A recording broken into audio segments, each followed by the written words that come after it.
So my name is Dr. Suzanne Abou-Diab. I grew up in Little Rock, Arkansas. I did my med school and my residency in physical medicine and rehabilitation at UAMS.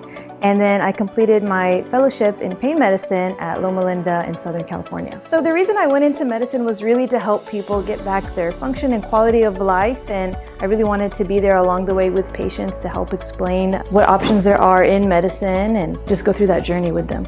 Things that we can help treat: it's neck pain, back pain, could be a result of arthritis, pinched nerves. We can also address pain that has persisted after an injury years ago or after a surgery years ago.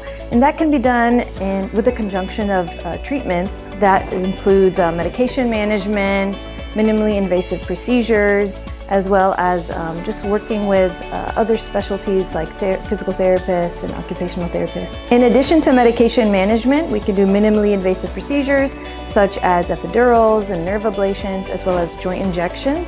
Additionally, we do offer spinal cord stimulator trials and special nerve burns or ablations for vertebrogenic pain.